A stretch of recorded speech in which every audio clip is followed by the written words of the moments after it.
এই দুইটা সেটিং আপনার পেজে চালু করা থাকলে আপনার পেজের ভিডিওগুলি অটোমেটিক ভাবে অনেক লোকের কাছে পৌঁছাবে, মানে ফেসবুক অনেক বেশি লোকের কাছে নিয়ে যাবে।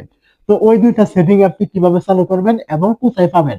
তো আপনি কি করবেন, প্রথমে চলে আসবেন আপনার যে ফেসবুক পেজ রয়েছে এখানে। তো আপনার ফেসবুক পেজে চলে আসার পরে আপনি কি করবেন, প্রথমে এখান থেকে দেখতে পাবেন আপনার এই যে পেজের প্রোফাইল অ্যাকাউন্ট। আপনি কি করবেন, এখান থেকে এই জায়গায় ক্লিক করবেন। এটা থাকবে আপনার 1 নম্বর সেটিং। তো এখানে ক্লিক করার পরে আপনি কি করবেন, নিচের দিকে আসবেন। নিচের দিকে আসার পরে এখান থেকে নিচের দিকে আসবেন। আসার পরে যে ভিডিওগুলো আপনি আজ থেকে 1 দিন আগে অথবা 2 দিন আগে আপলোড করে ফেলেছেন, আপনি কি করবেন, ওই ভিডিওগুলো নিচে দেখতে পাবেন এরকম একটি অপশন এখান থেকে দেওয়া আছে, সি ইনসাইট নামে একটি অপশন। আপনি কি করবেন, এইখানে ক্লিক করবেন। যখন আপনি এই জায়গায় ক্লিক করবেন, এইখান থেকে আপনি দেখতে পাবেন এরকম একটি অপশন দেওয়া রয়েছে, দেখতে পাচ্ছেন কন্টেন্ট কোয়ালিটি নামে এরকম একটি অপশন। আপনি কি করবেন, এরকম এই নিচে দেখতে পাবেন এরকম লার্ন মোর নামে একটি অপশন আছে, আপনি কি করবেন, এইখানে ক্লিক করবেন। তো যখন আপনি এই জায়গায় ক্লিক করবেন, এখান থেকে দেখতে পাবেন আপনার এখান থেকে প্রত্যেকটা অপশন এখান থেকে টিক মার্ক করা আছে কিনা। যদি এইখান থেকে প্রত্যেকটা অপশন আপনার টিক মার্ক করা থাকে, তাহলে এখান থেকে আপনি ব্যাক করলে এই জায়গায় আপনি টিক মার্ক দেখতে পাবেন। এখন এখানে টিক মার্ক থাকার মানে কি, এবং এখান থেকে এই প্রত্যেকটা অপশন এখান থেকে টিক মার্ক থাকার মানে কি। তো এখান থেকে দেখতে পাচ্ছেন ফেসবুক এখান থেকে স্পষ্ট বলে দিয়েছে, যদি এখানে টিক মার্ক করা থাকে এবং আপনার এখান থেকে এই প্রত্যেকটা অপশন এখান থেকে টিক মার্ক করা থাকে, তাহলে ফেসবুক আপনার এই ভিডিওগুলি রিচ অপটিমাইজ হয়েছে। মানে হলো এখন থেকে এই যে ভিডিওগুলি রয়েছে এই প্রত্যেকটা ভিডিও আপনার সঠিক পরিমাণে রিচ পাবে। তো যখন আপনার ভিডিওগুলি সঠিক পরিমাণে রিচ পাবে, ওই সময় আপনার ভিডিওগুলি অটোমেটিক ভাবে কিন্তু পাবলিকের কাছে পৌঁছাবে, এটা কিন্তু স্বাভাবিক। তো এটা আমি বলছি না, ফেসবুক কিন্তু এখান থেকে বলে কিন্তু দিয়েছে যে আপনার কন্টেন্টে মানে কোনো রকম সমস্যা নেই, যার ফলে এই ভিডিওগুলি আপনার রিচ অপটিমাইজ। অবশ্যই আপনি এটা এখান থেকে চেক করে নেবেন, প্রত্যেকটা ভিডিও আপলোড করার 1 দিন পরে বা 2 দিন পরে এখান থেকে চেক করে নেবেন যে এগুলো আপনার টিক মার্ক করা আছে কিনা।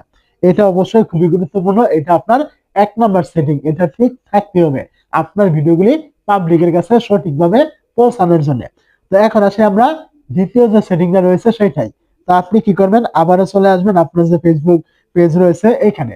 তো এই জায়গায় আসার পরে এখন আপনি দেখতে পাবেন উপরে কর্নারে এরকম ছোট্ট করে 3 ডট পয়েন্ট। আপনি কি করবেন, এই পয়েন্টটা একটা ক্লিক করবেন।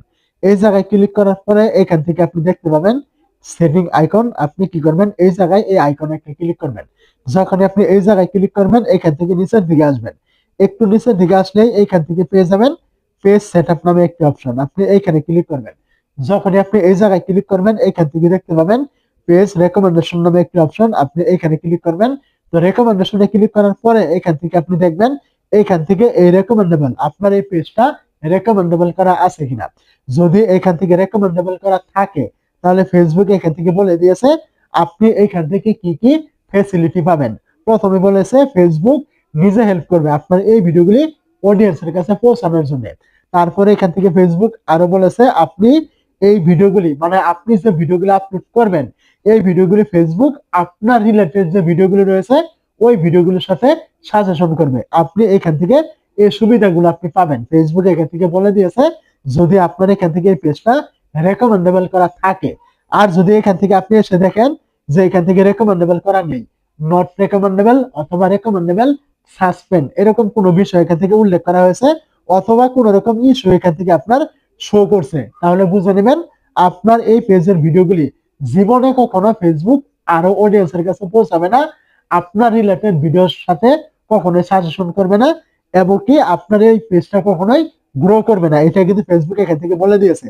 যদি রেকমেন্ডেবল না থাকে তাহলে আপনি এই ফেসিলিটি গুলো পাবেন না। তাহলে আপনার ভিডিও ভাইরাল হবে কিভাবে, আপনি এখান থেকে ইনকাম করবেন কিভাবে, আপনার পেজটা গ্রো করবেন কিভাবে, এক কথায় সবকিছুই বন্ধ হয়ে যাবে। আশা করি আপনার এই পেজটা এখান থেকে সবসময় রেকমেন্ডেবল আছে কিনা এটা চেক করে নেবেন। আর যাদের রেকমেন্ডেবল নেই তারা অবশ্যই কমেন্ট করবেন কি কি করলে এই রেকমেন্ডেবলটা আপনি আবার ফেরত আনবেন, সেটা অবশ্যই পরবর্তী ভিডিও আসবে।